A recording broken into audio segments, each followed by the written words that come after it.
Welcome back to another edition of the Night Report podcast. I'm your host, Mike Broadbent. Joining you once again is my co-host, Alec Crowdhamel. Richie is out today, so it'll just be the two of us.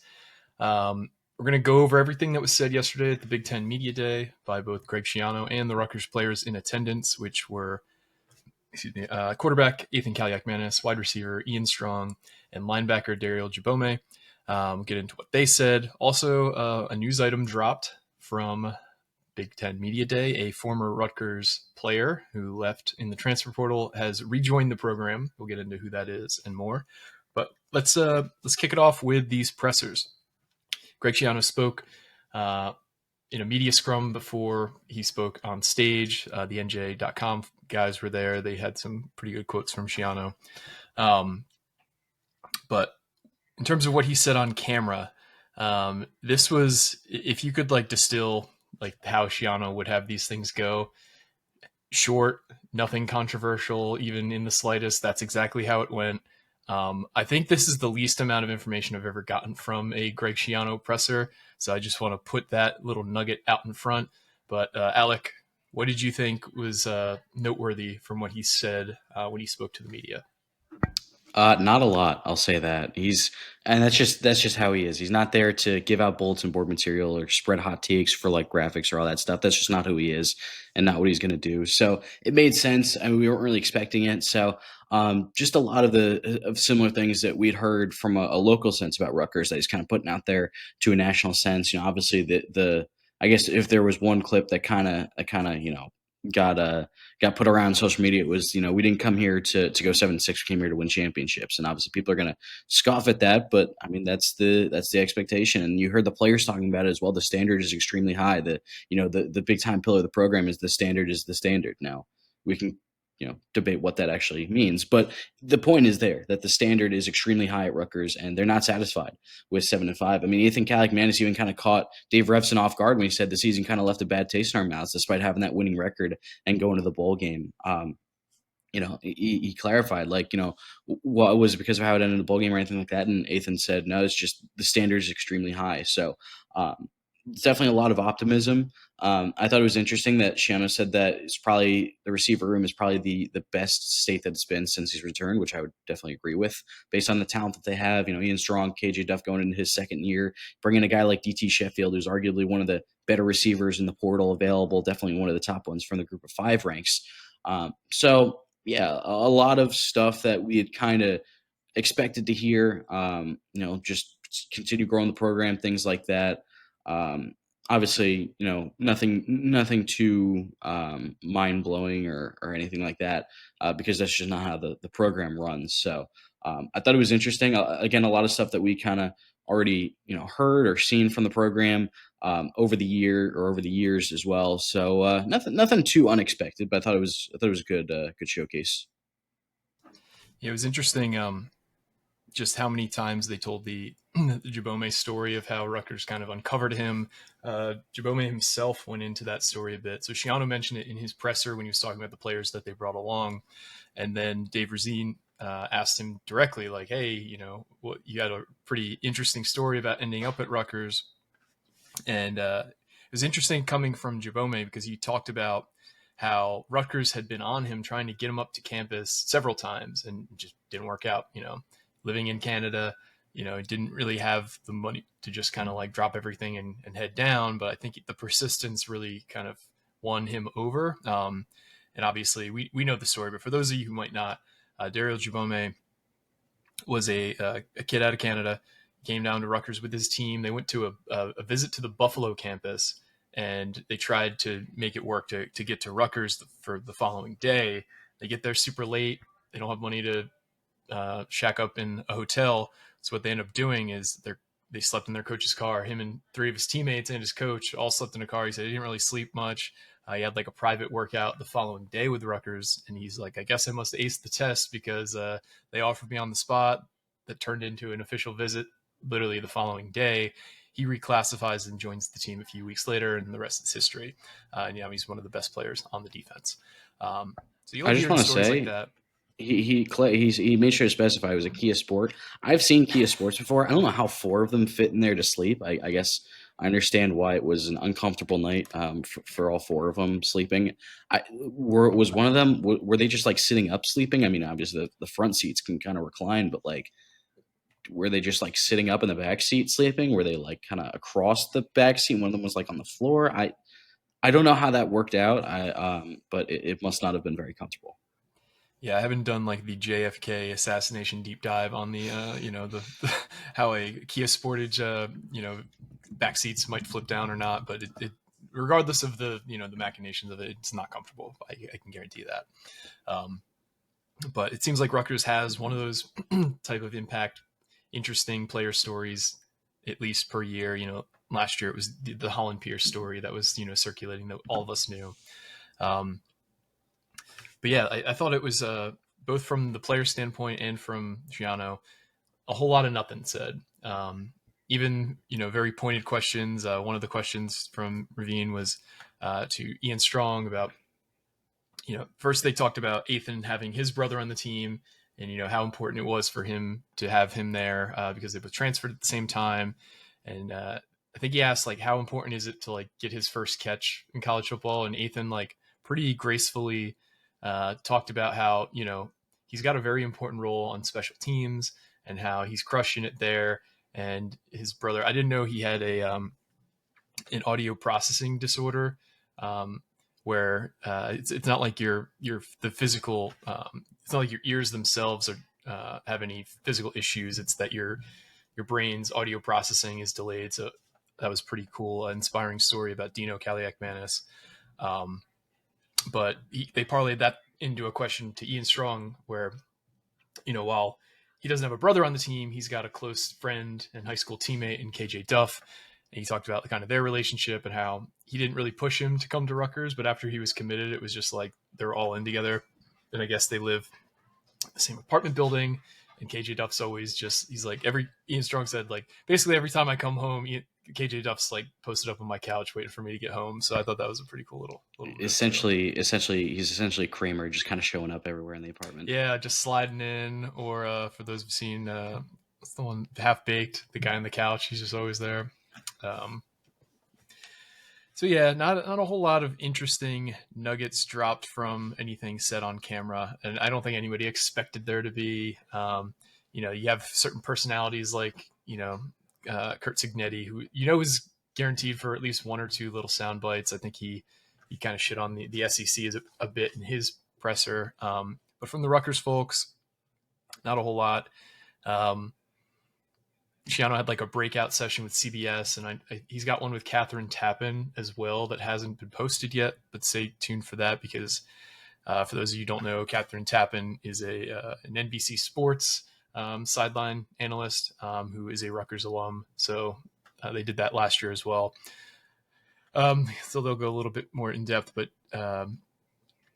somebody had asked the CBS breakout, had asked like, hey, I don't know who you pissed off at the league office, but you're the only team who has to play all three of the top ranking teams from last year in Oregon, Penn State, and Ohio State. And Greg was just like, yeah, you kind of just get the schedule they give you, and sometimes it's an easier one, sometimes it's a hard one, but those are the 12 games that you got to play, and no excuses kind of thing, which is exactly what we expected him to say. But that's kind of all I got from Media Day, other than that player returning. But anything else that stood out to you, Alec, about the Big Ten Media Day pressers? Not a ton. I mean, like you said, we weren't expecting to hear anything groundbreaking or anything like that.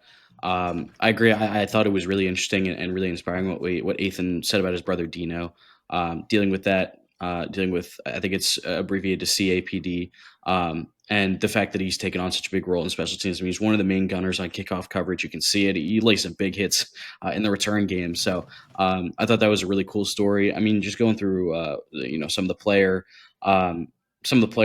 What the players said. I mean, they talked about the chop. I thought it was interesting. Athan was asked, what works so well with you and Kirk Shiraka, the offensive coordinator, and he said just communication. He's always asking questions, always kind of picking his brain, which I thought was really cool. Just kind of going into the relationship that they have, because obviously that was probably the main reason he came to Rutgers, because of his pre-existing relationship with Kirk Shiraka. So just a couple of interesting insights. Just looking through What else? What else was said? Not a whole lot. Again, kind of like we expected. I thought it was interesting that both Athan and Ian were asked about the defense from the offensive point of view. And obviously, they were asked about Rob Smith as well. He said it's a complex defense, but it's not overly different from what Rutgers has run. In the past, it's still a Greg Schiano kind of system, and Rob Smith is a Greg Schiano guy. Obviously, uh, I believe it's the fourth time they've worked together, the third time at Rutgers. So obviously he's familiar with it, but they said it's a complex defense. So, and they said there's going to be some, different wrinkles, things like that. So I'm really interested to see, what kind of wrinkles they throw in. I think Schiano also said there's going to be some new wrinkles. Obviously, going from Joe Harris-Simiak to Rob Smith, there's going to be different principles and wrinkles, but still largely a lot of the same defensive philosophy. So definitely looking forward to seeing what that could be, some of the differences in the defense.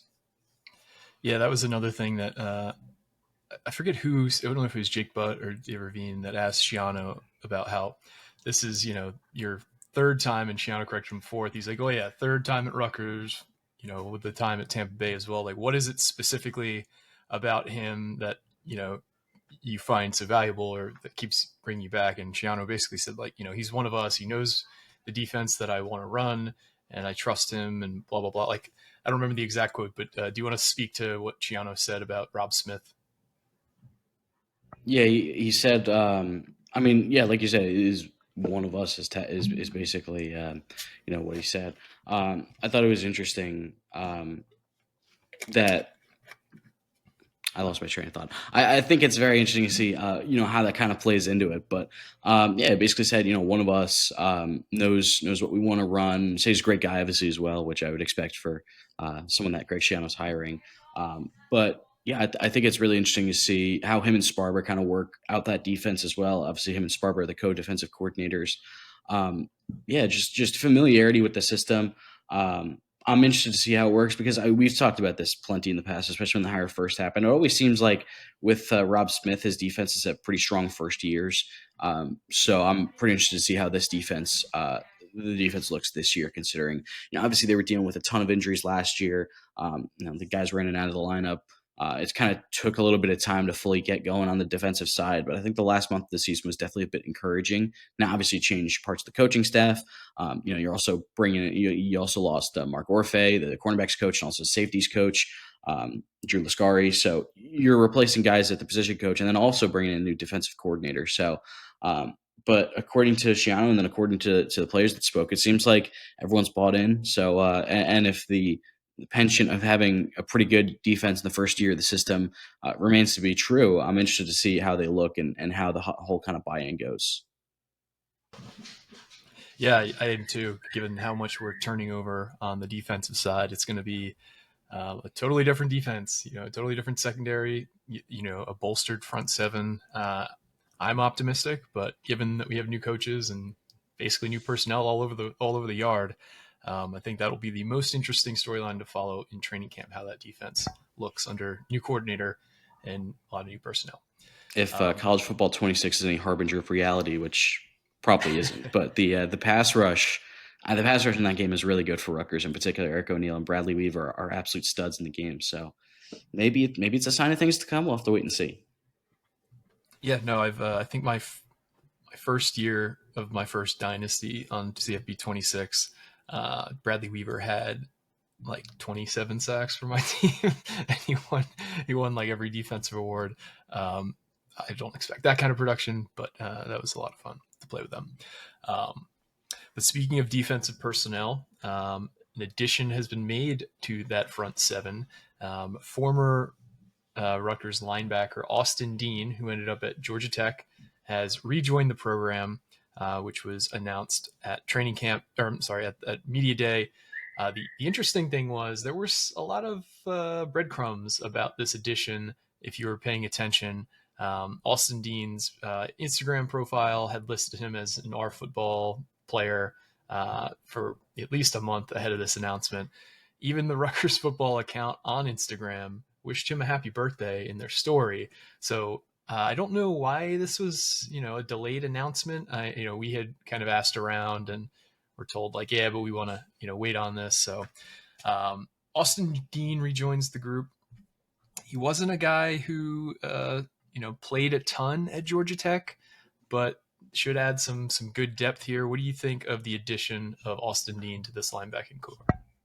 Yeah, it seemed like this has been in the works for a little bit. I want to say he was still in the portal from the spring window. He entered, I believe, around the end of spring practices from Georgia Tech.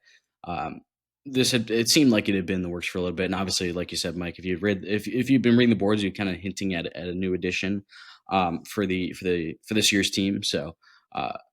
Yeah, it's an interesting addition. Definitely familiarity in the system. Obviously, played 2 years at Rutgers, and he also played his freshman year in 2021. I want to say when Rob Smith was still a defensive coordinator, his second year as the defensive coordinator. So there's definitely some familiarity there. And this linebacking core kind of just needed another veteran body that can contribute. Obviously, the numbers are not going to jump off the page at you, but he has familiarity with Schiano, has familiarity playing at Rutgers. Obviously, has that 1 year with Rob Smith as well. I can't say for sure, but is he the last guy on the defense that played in 2021 for Rob Smith? I can't say for sure because I haven't looked at the roster totally, but one of very few guys that have done so. So he's probably going to be one of those depth guys.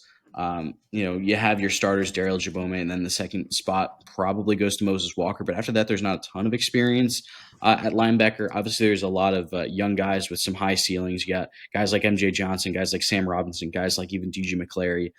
From what I saw in the spring game, I was really impressed with them. So the young guys could be obviously they have to develop, but I definitely think there's a lot of a high ceiling. Obviously, someone like Kamar Archie as well, one of the higher rated commits in the 2025 class.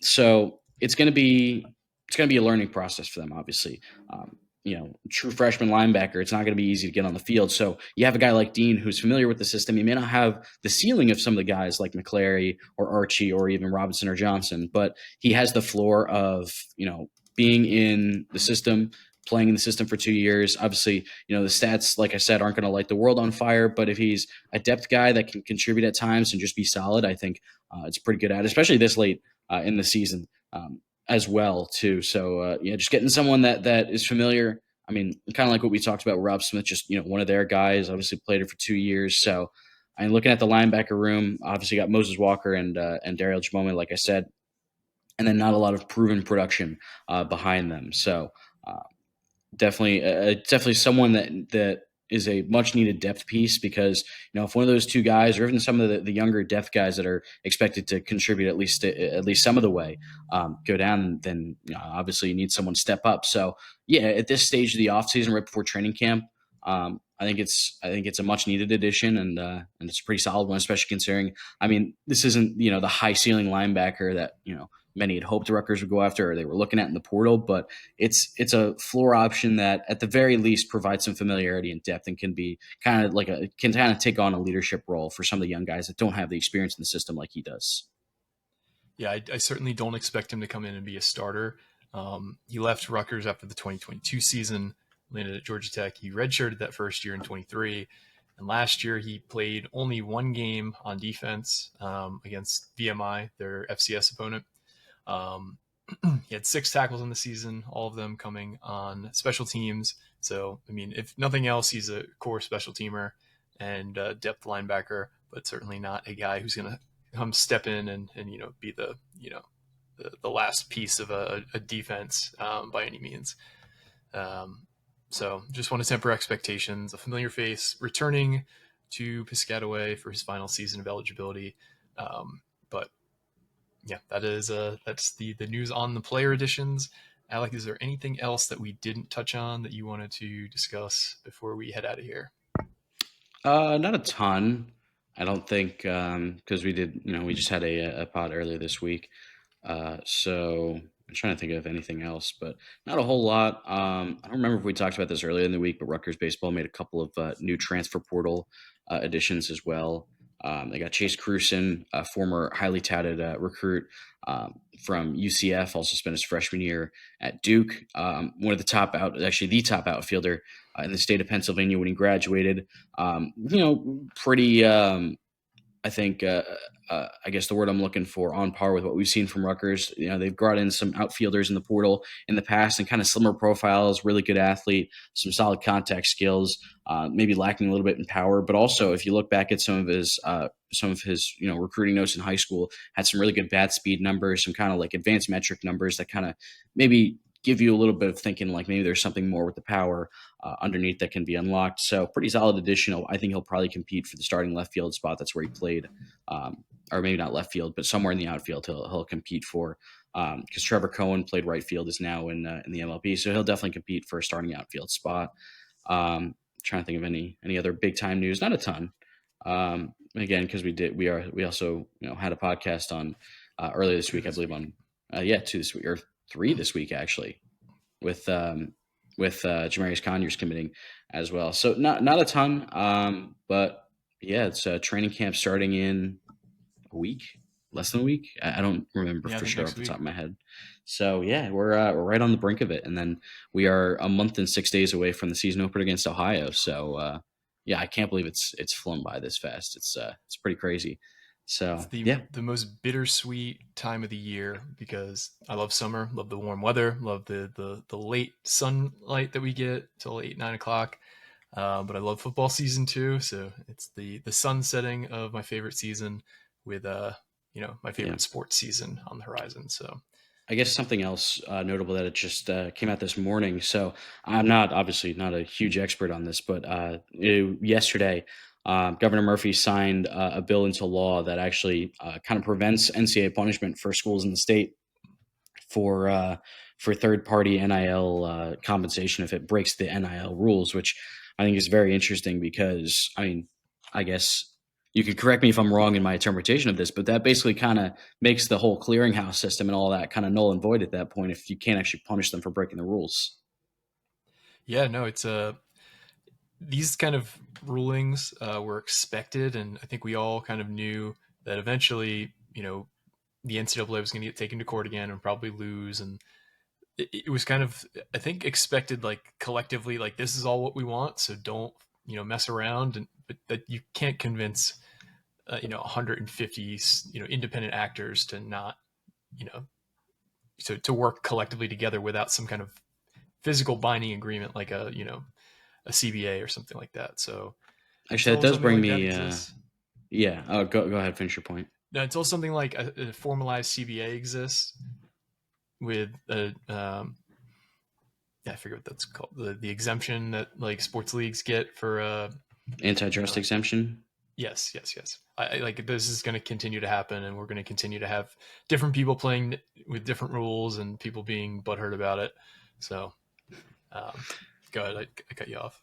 Yeah, so it actually brings me back to one thing that I didn't touch on that Shannon was talking about. He was asked about like the state of college football and all that. The typical. What are your thoughts on revenue sharing, NIL expansion, all that fun stuff? Yeah, he said that college football's in a good place, and I don't think we should tinker with it too much. If some things don't work, then obviously in a couple of years we can go in and fix some stuff, but just kind of let it sit for a little bit and see how it works out. Because obviously there's been so much change that is still occurring and has occurred just in the past 2 years. So I thought that was an interesting insight to his opinion on like the current state of everything. Yeah, and another thing he commented on was the athletic director search, and he answered it in the most Greg way that you can, where he shouted out all these different people inside the university and how he trusts all of them, 100%. And he named Amy Towers, he named President Tate, a few others. He also mentioned it sounds like a few staffers have gotten title bumps because he was talking about having a great staff, and he mentioned Jordan Wolkstein as like an associate GM and something else. I don't have the full title in front of it. I And same believe thing with Eric Josephs. I believe for Jordan Wilkstein, I believe it's assistant GM of finance. Let me see if I can pull up the exact title. But yeah, assistant GM of finance, Jordan Wilkstein, and then assistant GM of player personnel, Eric Josephs. I want to say Eric Joseph's title before was already director of player personnel. So Mm-hmm. obviously some new responsibilities, but doing a lot of the work that he's already been doing. Yep. Those are two of Greg's right hand men. So, keeping them happy, I'm sure, is a priority for him. But that is all we've got. Thanks once again for listening. Training camp starts next week. We will have you wall to wall covered with that. We'll get into our season previews later in the summer as well. We will have a giveaway as well heading up to the season that we will announce in a couple weeks. But appreciate you all for listening and subscribing, liking, doing all the things that help the show grow. We appreciate each and every one of you. But for me and Alec, this has been another edition of the Night Report podcast, signing off.